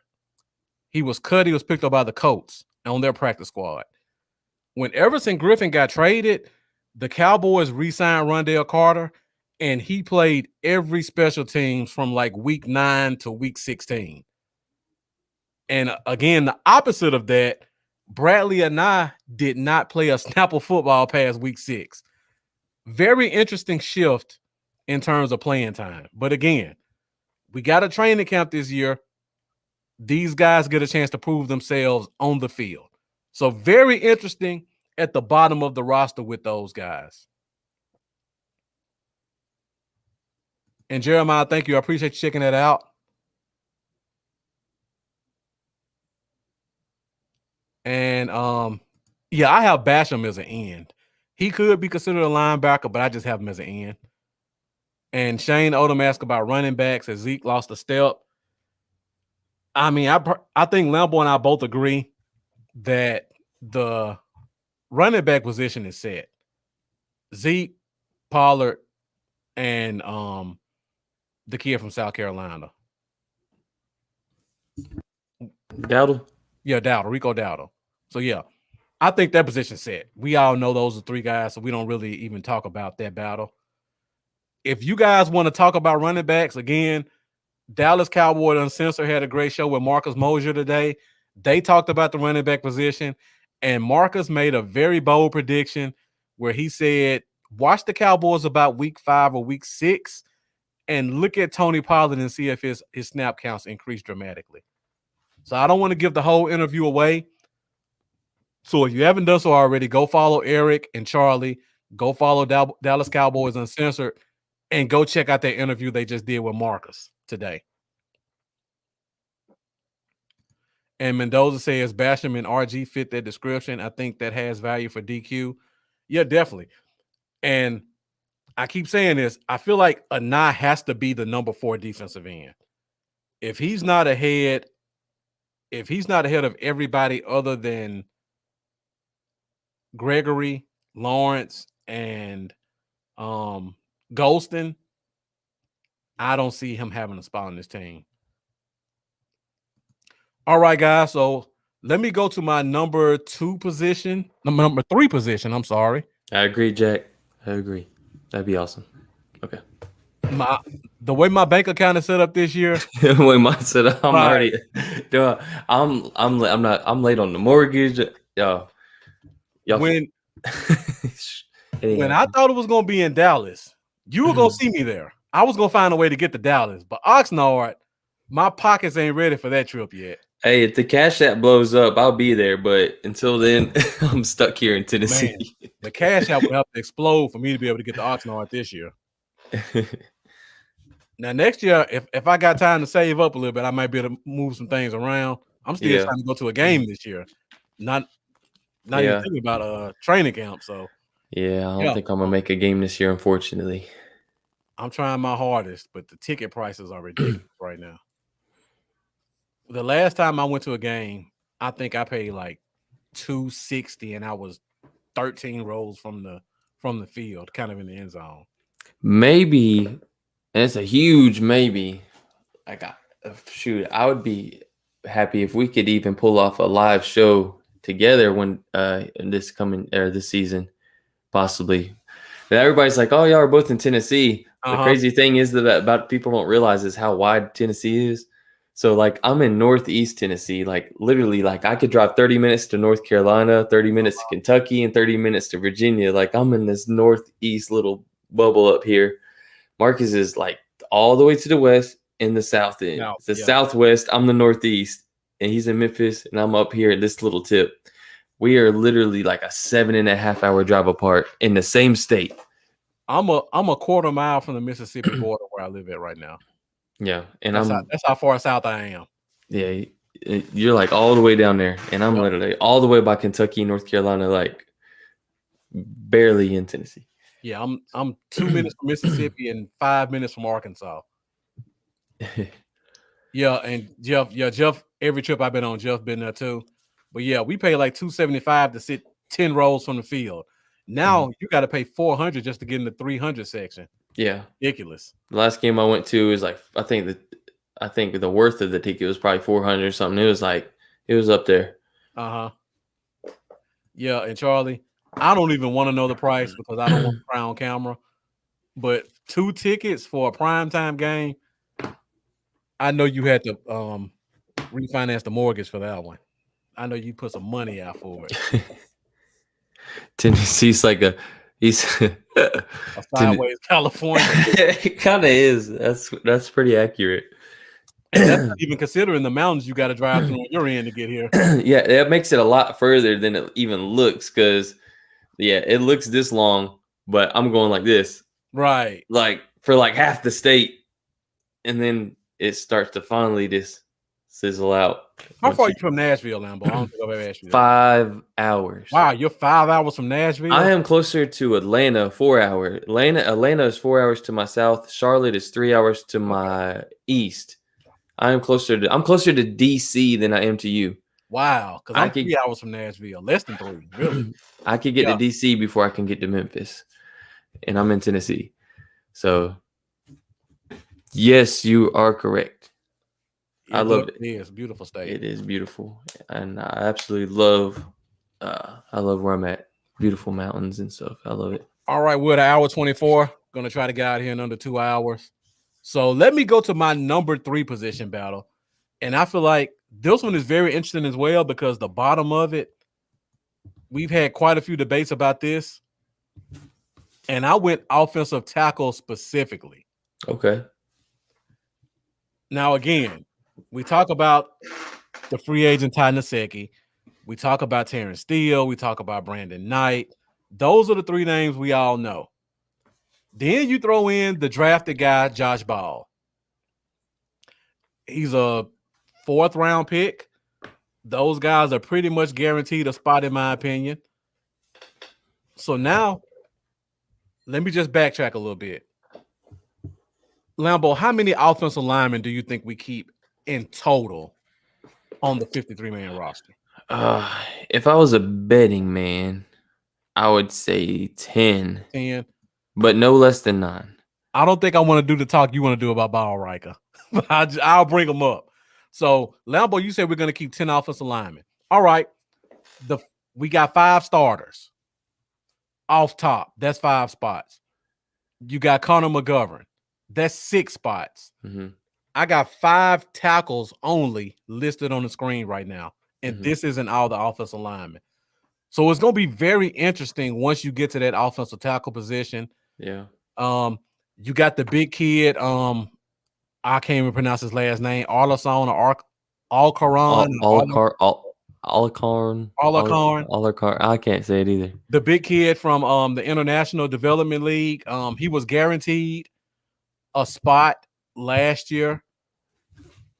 Not a 53-man or practice squad spot. He just guaranteed a spot last year. This year, he has to earn a spot. 6'7". I think he got to about 310. They say he's very athletic. They may want to keep him at the end of the roster if they think they want to lose. They may lose him. You got Ball, who I feel like could probably be your swing tackle by the time the season starts. He's a big guy. He's athletic. He's got the off-field stuff. But if I'm looking at it from an on-field situation, I think he has a good shot to make the team. And then you look at the Todd Nasecki, Terrence Steele, then Knight. I personally think Knight and Steele are secure. I've had this discussion a couple weeks now. You don't give up on young offensive tackles. That is the second toughest position on the offensive line. So if we cut one of these guys, they'll get picked up in 10 seconds. No question. No matter how bad people think Steele played last year, if Terrence Steele got cut, he's on the NFL roster tomorrow, and he's probably somebody's swing tackle. Yeah. If Jeremy Parnell can get a big contract from Dallas, I was gonna bring him up. And if Chaz Green is still in the NFL, right? And I believe he was a starter last year for the Colts or the Raiders, if I'm not mistaken. If Chaz Green can still be a starter in the NFL, there's no way you can't tell me Terrence Steele won't be on somebody's roster if he got cut from Dallas. I'll bring up Jeff's favorite player on offensive line because I didn't put him on the screen. Mendoza, I think you're talking about Mitch Hyatt, the All-American left tackle out of Clemson, who was an undrafted guy. He got hurt last year. I didn't even bring him up in the conversation. But that's another guy who could possibly get a spot if he has a good training camp. So there's like 7 tackles that we have available on this team and probably only 3 spots at most. Now, I personally think Brandon Knight may end up being a guard and Connor McGovern kind of be a center guard. Hey, Mendoza brought it up, Jeff. I didn't bring it up this time. I didn't even put it on the screen because I was definitely going to put that Clemson helmet up there with Mitch Hyatt. But, yeah, we got like 7 guys competing for that tackle spot, and it's probably at most 3 tackle spots that we'll keep on the roster. And it's going to be a very interesting battle. If the international kid has a great training camp, that makes this conversation be even tougher. Because from an athletic standpoint, he may be the most athletic tackle that we have. And if he backs that up with play and he's only, 21, 22 years old, that makes it even tougher. And great question, Mendoza. I think Farniok is a guard. I think he'd be more likely to play center than tackle. And I don't think he can really play center. What about you, Lambo? What do you think about Matt Farniok, the 6th round pick out of Nebraska? I think I agree. I'd have to agree with you there, but I think he's going to be more of a guy that slips to the practice squad that they try to develop. Right. And if there's an injury or two, he might sneak on to that 53. Yeah. At some point. Yeah. And let me backtrack a little bit, because when I look at the tackle spot, I don't even count Mitch Hyde, because if he got cut tomorrow, I don't think anybody will pick him up. Ty Nsekhe, Terrence Steele, Brandon Knight. All 3 of those guys are NFL players. If they get cut, there's no chance they make the practice squad. And then if the big kid from Mexico, if he has a good camp, he pushes one of them out. And Josh Ball, there's no chance he gets cut if he keeps his nose clean. So that's 4 legitimate tackles on this roster, plus a 5th one. If he has a good camp, he makes it difficult. Oh, 2 questions back to back from Jeff and Mendoza. Same thing. Great question. I mean, that's if McGovern. If the question was the position I'm most concerned about going to training camp, that would be number 1. I don't know what's going to happen at backup center. I think you could pretty much slot Tyler B as the starter and Connor McGovern as the backup. That's all we got. And we got to hope they can compete and perform. Yeah, Jack. Yeah, Looney's still out there. But I really think Looney's waiting for that injury to happen. Because if that injury happens and Looney's still sitting out there, he's going to get double what he get if he signed right now, because somebody's going to be desperate for a center who can come in and give you quality snaps. Every year, there's a player or two who kind of sits out and rides the wave, and their value increases with the injury. And I think Joe Looney's one of those guys this year that's going to happen to. I would not be shocked if he's gotten an offer from 10 teams, and he's probably turned them down. Look at how he plays. He doesn't have to be in excellent shape. He could sit at home on his couch and come do what he does. He's 350 almost. He's just be big, strong, and smart, and not get killed, and he'll get a job. Yeah, and Jeff, I think we definitely need to bring in a veteran. I like the Brandon Jones kid that we signed as an undrafted free agent. I don't think he has a chance, but I like him. So maybe he can come on the practice squad and maybe he can get his experience up a little bit. So yeah, definitely. Matt Farniok, like Lambo said, practice squad guy. Somebody gets hurt, he'll get pulled up. All right, let me go to my number 2 position, get out of here real quick. I see we're still holding pretty steady with the viewers. So guys, if you're still there, if you haven't done so already, make sure you like it. Make sure you share it, even though we're about to get out of here. Somebody may want to catch this tomorrow or later on tonight. True. And also make sure you like this, because your engagement helps us keep the nation growing. All right, so my number 2 position, and I think Lambo had as number 4. I have it as number 2. And this is the defensive tackle position. And appreciate that, Jack Meeker, as always. So I got a couple of interesting pictures up here. And Rico brought this name up before. It's a name nobody talks about, and that's Carlos Watkins. Again, this could be my Clemson fanhood showing his head.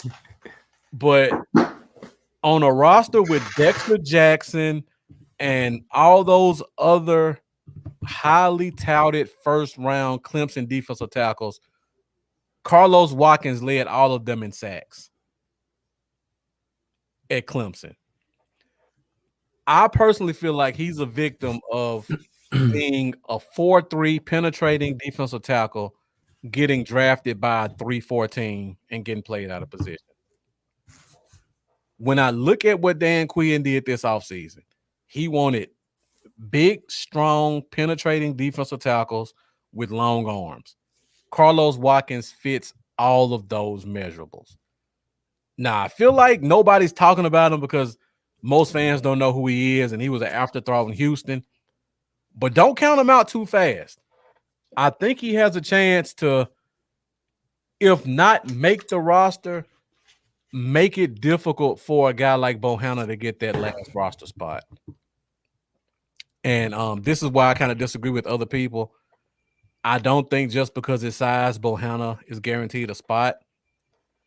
I talked about this ever since the draft. When I look at what they did in free agency and the draft, I'm playing a game of one of these things is not like the other.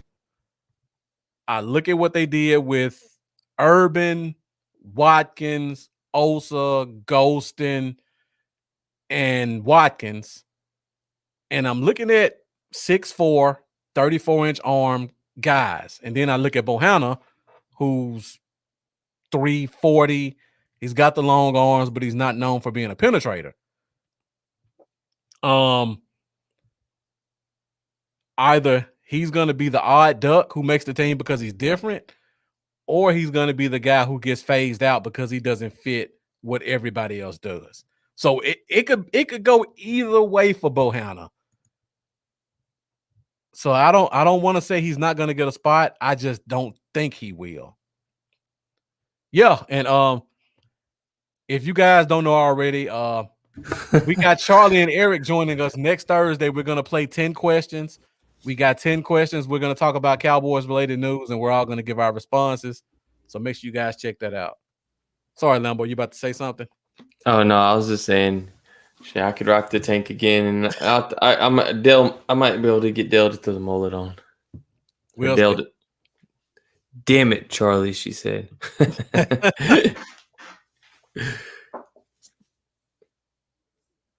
And Reich, a great point. You rate 31st against the run. You get a free agent from the 32nd ranked team against the run. It's awful on paper, but again, he fits the traits that Dan Quinn has done throughout the entire free agency and the draft. That's not something you can just dismiss. And I think we all kind of talked about it before. I think it's Bohanna and Hill. Those are the two guys that are different from everybody else. So if you get to the bottom of the roster, one or both of those guys will kind of be the odd man out. The day we drafted, that Sunday night, you guys can go check it. I said on this show, looking at this roster right now, there's one odd duck, and that's Antoine Woods. There's no way he makes it to training camp, and he was cut 2 days later. I didn't think it would be that quick, but I definitely saw that one, and I see the same thing with Bohanna. And on top of that, he plays a position that's not really valued by a lot of teams. He'll be the easiest one to get to the practice squad. But again, you just don't know. I don't know who the number 1 3 tech is. So we have a lot of questions to answer outside of Urban. And because of that reason, just because I don't know who the starting 3 tech is or who the backups are, that makes this a very interesting position battle when we go into camp. All right, so we'll go to my number 1 position battle, and then we'll get out of here. And I think you guys all kind of know that one. I talk about it quite a bit, and everybody gives me a hard time about it. But the number 1 position battle for me is that cornerback position.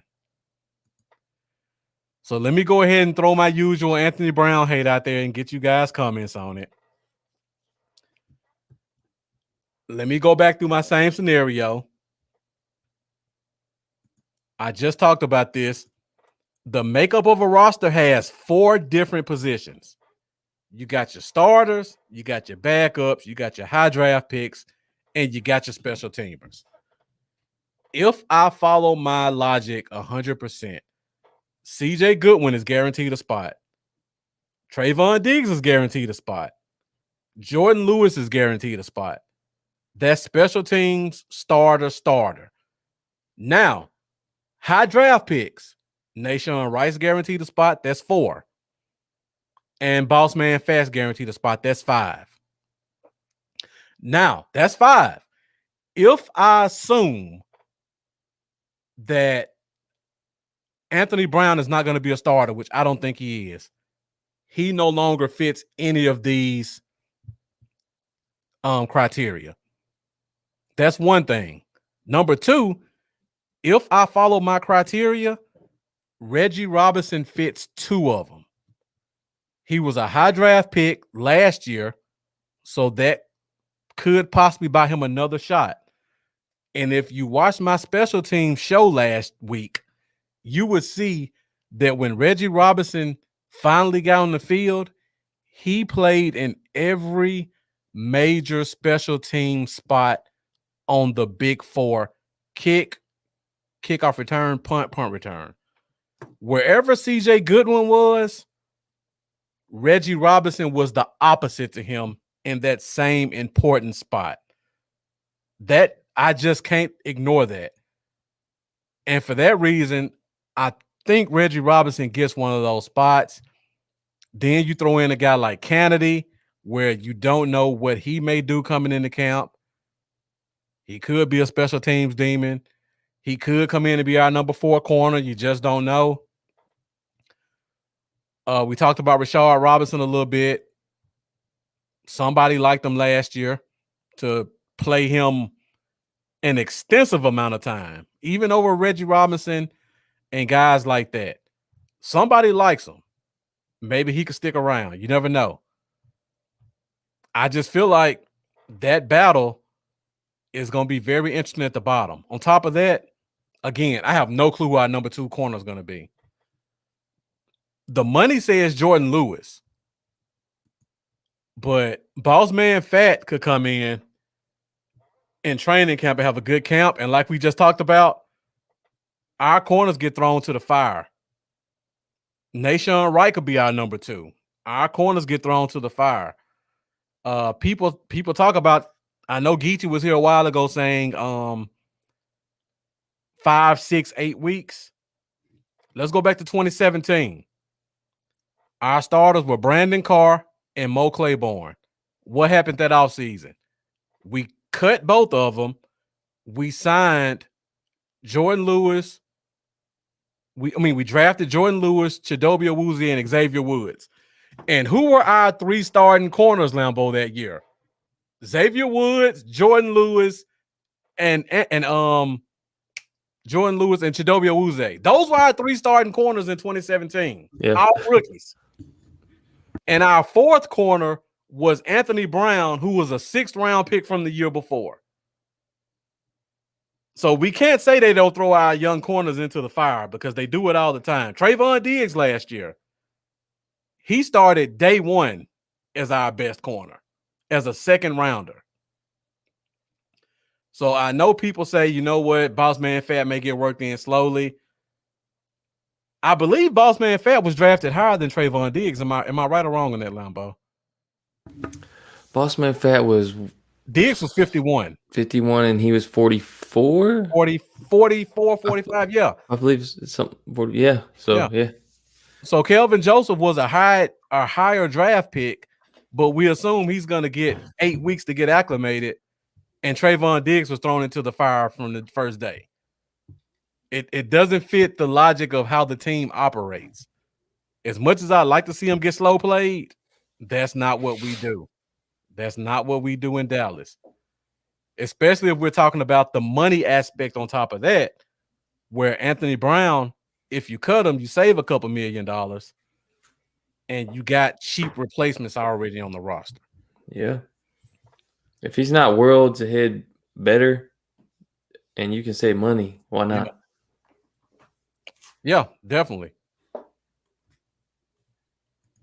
Yeah, true. That's also true. Like I said, as he came in, that's definitely true. I give you that one. I don't really consider college experience a lot in terms of NFL readiness at that position. There are certain positions I consider it at. Cornerback to me is not one of those positions. Either you can cover or you can't. If you need help with your technique and stuff like that.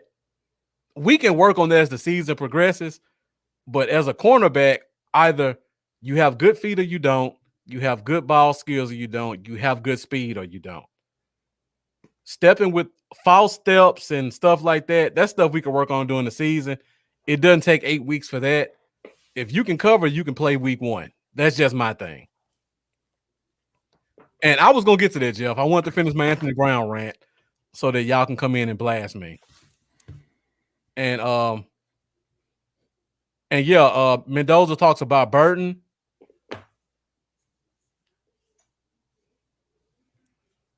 Yeah, Mendoza talks about Burton. Burton has a shot. He did get some quality playing time last year. And thank you, Jack Meeker, bringing this up, talking about my big slot. I talked about this when I did the episode talking about the cover 3. I still think we're going to do more big slot this year if they do a pure cover 3 where the slot guy just does curl flat and he just needs to have long arms and good awareness. And Riker, I can't disagree with this. He is boom or bust. I talked about this during the scouting time. Boss Man Fat at some points looked like the best corner in college, and at some points he looked like he never played the position before. So there's a lot of boom or bust in his game. But I just feel like, do you have good feet? Do you have good speed? Do you have good ball skills and awareness? They'll put that on the field and then try to work the other stuff out in the future. Anthony Brown does nothing special to me that says he can keep a spot over some of these guys. But Riker, you make great points I can't disagree with. I think he's more boom than bust. I only think he's bust if he doesn't commit to the game. But if he comes into training camp and he's engaged, I don't think there's any chance he's not at least our number 3 corner. What about you, Lambo? I know I don't know if I've ever had this discussion with you. Some people say he may sit out the first 5 weeks. I think he's gonna get put in there pretty quickly. Where are you on that? I don't see him being a second rounder sitting out to start the season. I think that he'll. I could see them not maybe putting him out there immediately as the starter, but at some point, very early on, he's gonna get thrown in the fire a little bit. They're gonna see what they got. He's got the talent. You just got to put him out there and see what he's got. So I think early on he'll be out there. Yeah, a pretty decent amount. And Charlie's taking over the Dallas Cowboy Uncensored page now, and he's saying his hot take is Anthony Brown will make the team. It's not much of a hot take. He more than likely he's gonna make the team. I just don't see it. It's more of a bold prediction that he won't make the team, I guess. I guess so. I guess we can call it a bold prediction. I'm just looking at the makeup of the team and how they do things. I don't think it's bold, but the rest of the fan base will say it's bold. And Marlo, thank you for joining as always. He asked the question, who will be the 4th?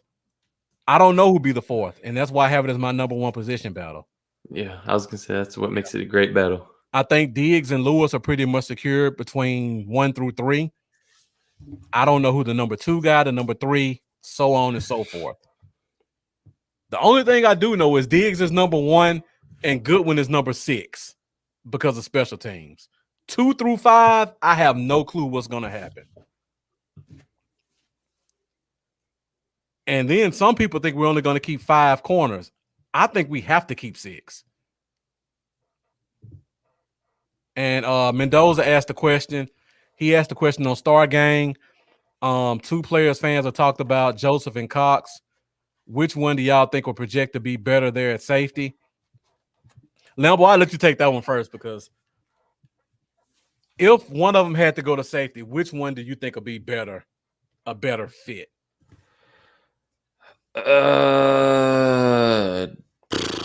If either. because I don't think either will make a fit. I But feel like Cox is going to be playing more with Strong, wouldn't he? yes, And Joseph will be more with Free. right. So it really depends on how you think about Wilson and KZ. If one of them is not performing well at all, Right. that would kind of help make that decision a little easier. But I don't know. I don't see Joseph I'm not with the Joseph safety talk.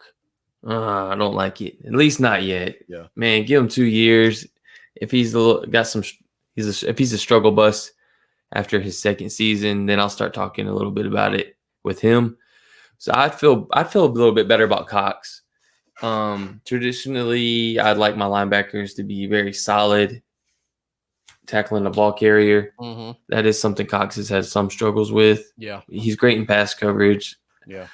I would lean towards Cox Mm-hmm. if I was going between the two. Right. All right. Let me give you my rant on this one because Boss Cowboy takes a lot of flack on this one, and I know Mendoza brought up Star Gang. I know where they lie on this, and also I know where Jay Tuck lies on this when he talks about Joseph. Joseph is not a safety. Period. He's just not a safety. When you look at the safety position, and people get upset when you say safety because they think both of them are the same duties, they're not. Strong safety and wheel linebacker are pretty much the same in terms of responsibility. Mm-hmm. You cover your little 5-yard zone, curl flat, out routes. You contain on the front side if the play's coming your way. You contain on the back side if it's running away from you. Wheel linebacker, strong safety, pretty much the same thing. The only difference between the two is if every once in a while a team tries to switch things up and they'll let their strong safety play more of a free safety role to kind of make the offense kind of stay on the toes a little bit and let the free safety play down. That rarely happens. Outside of that, the strong safety and the wheel linebacker play almost identical roles. Cornerback and free safety, those are night and day positions. Like George has said on the show, George Teague. Right. I wish I could pull up the sound bite George had, but I'll kind of rehash it. When you're playing corner, you're on an island, whether it's zone or man. The only responsibility you have as a cornerback is the man in front of you and covering your 5, 7, 10-yard zone behind you.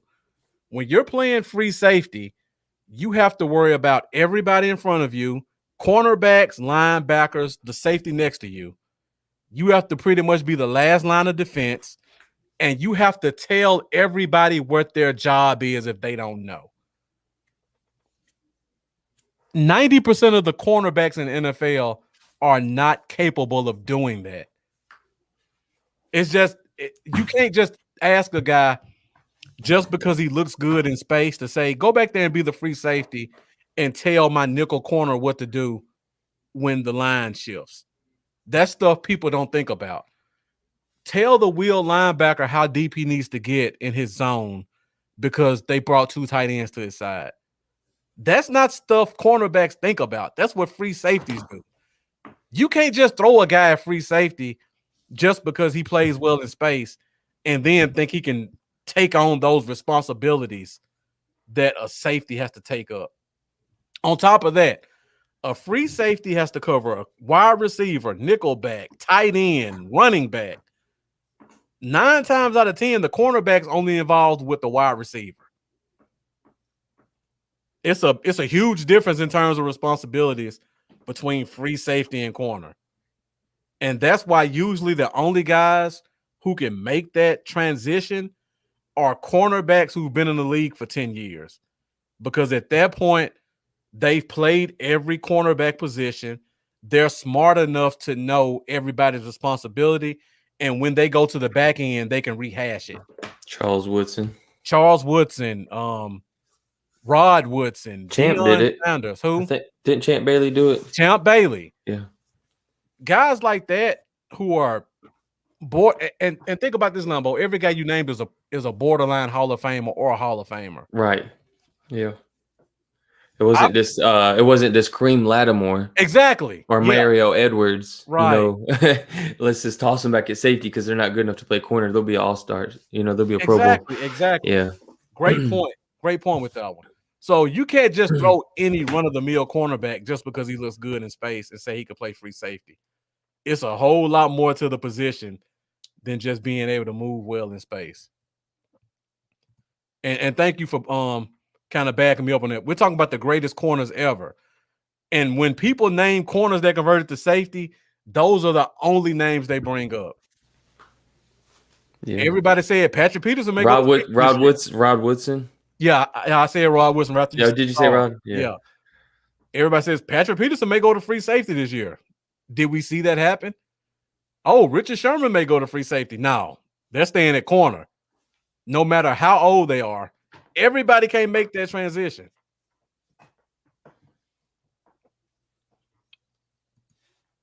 So yeah, that's pretty much my rant on that one. Great question, Mendoza. I only brought up Cox because I could slightly see it. I wouldn't do it, but it would make more sense than moving a cornerback to safety.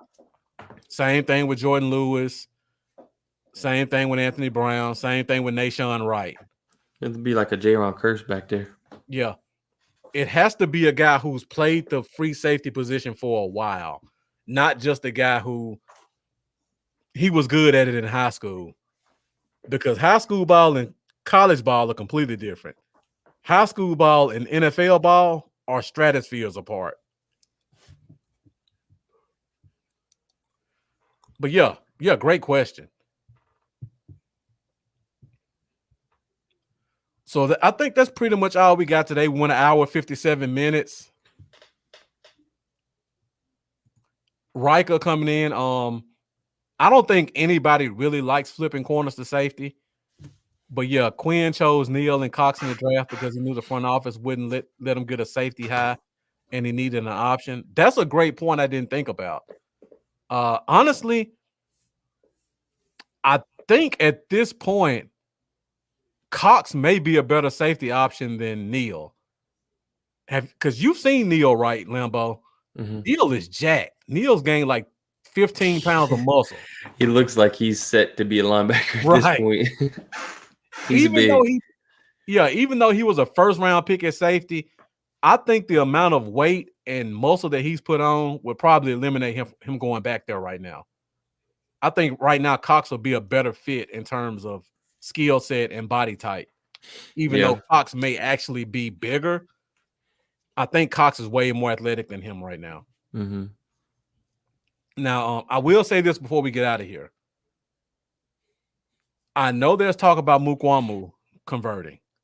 Mukwamu has to convert because there's no room for him at the cornerback position. There's none. Yeah, not at all. He can either be a good corner at the bottom of a very deep room or a bad safety in a very thin room. Even as a bad safety, he has a better chance of making the team than as a good corner because of the reasons I put up there.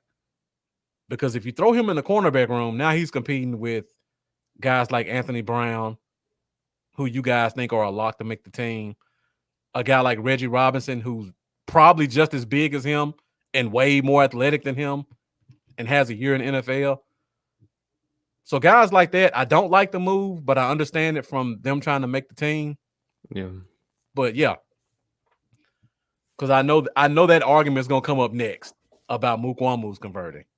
He has to convert. All right, guys, I think that's pretty much all we got tonight. We hit 2 hours, and honestly, Lambo and I thought we'd only go 1 hour. Yeah.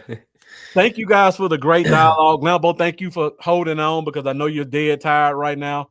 Yeah, I'm like a zombie. Yeah, but you really brought it with the top 5. Great comments tonight. Great comments from the audience as well. You guys are the best fan base in the world, and we appreciate you guys support every step of the way as we go through our podcast journey. And thank you, Charlie. Like I said before, join us next week. I believe we're going to finally be back to our regular time, 7:30 Central Standard Time. for the Cowboy Zone, and our special guest will be Charlie and Eric from Dallas Cowboys Uncensored. We're gonna post 10 Cowboy-related questions, and everybody's gonna kind of give their answer as to fill in the blank, who's your best, who's your worst, stuff like that. So it should be some interesting dialogue. If we got Charlie coming on the show, we made the move to 10 o'clock because it might get uncensored real quick. Yeah, I'm cool with the late show. Well, no, we're good with 7:30. Yeah, 7:30 Central Standard Time. I think that works for them. So join us same day, 7:30 Central Standard Time for the Cowboy Zone special guest, Charlie and Eric, Dallas Cowboys Uncensored. Talk training camp notes. You guys bring the great comments as always because we value your opinions just as much as our own. And Rika, I know you're one of those fans like me. You watch so much stuff. You can't watch everybody's stuff live, so you kind of watch stuff the next day. I do it all the time. So thank you for joining us live. I knew you were gonna bring some great comments, and you definitely did. Hope you can catch us live again soon. Stay up, bro. Stay up. Yeah. Thank you, Mendoza. Appreciate it as always. Well, literally speaking, I ain't staying up. I'm tired. Right. Between no sleep and that bottle that I think is empty now, Lambo doesn't have that much longer to be up. That's how I do it. All right, Lambo. So before we go, let everybody know where they can find you at on social media. I'm gonna need more cowbell. Y'all can find me on Facebook. Y'all can find me at Cowboys Y'all. On Twitter, I'm Cowboys Y'all. At Twitter, I'm Cowboys Y'all. At Patreon, I'm Cowboys Y'all. And at Instagram, I am Cowboys Y'all 88. All right, guys. You can find me on Facebook, Bluff City Cowboys, YouTube, Bluff City Cowboys, Instagram, Bluff City Cowboys, and Twitter at Bluff Cowboys. If you get a chance, make sure you like, make sure you subscribe. We're gonna do this weekly, like we've been doing for the past year or so.